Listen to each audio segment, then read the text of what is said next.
Hello guys, welcome to my channel. Today we are going to see how to fix no sound output problem. Let's fix it guys. Go to search menu and type control panel. Click on open it. Select view by two large icons and in here you need to select sound. If you have multiple device listed over here, then you need to select your audio device and click on set default option. And after doing this, if it is not enabled, then you just need to right click on it and select enable it guys. After enabling it, you just need to right click on it and select properties.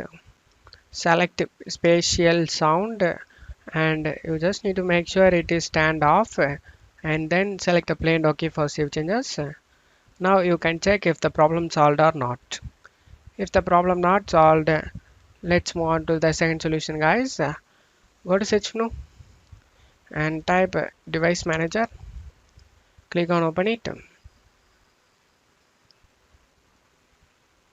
Expand the sound over here. And now as you can see my device is HyperX visual surround sound. HyperX visual surround sound. You just need to right click on your audio device and select uninstall device. After uninstalling the device, you just need to restart your PC. After restarting your PC, Windows will reinstall the driver we deleted. After doing this, you just need to go to search menu and type services. Click on open it.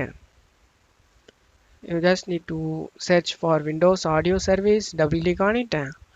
And you just need to click on the startup tab and set automatic.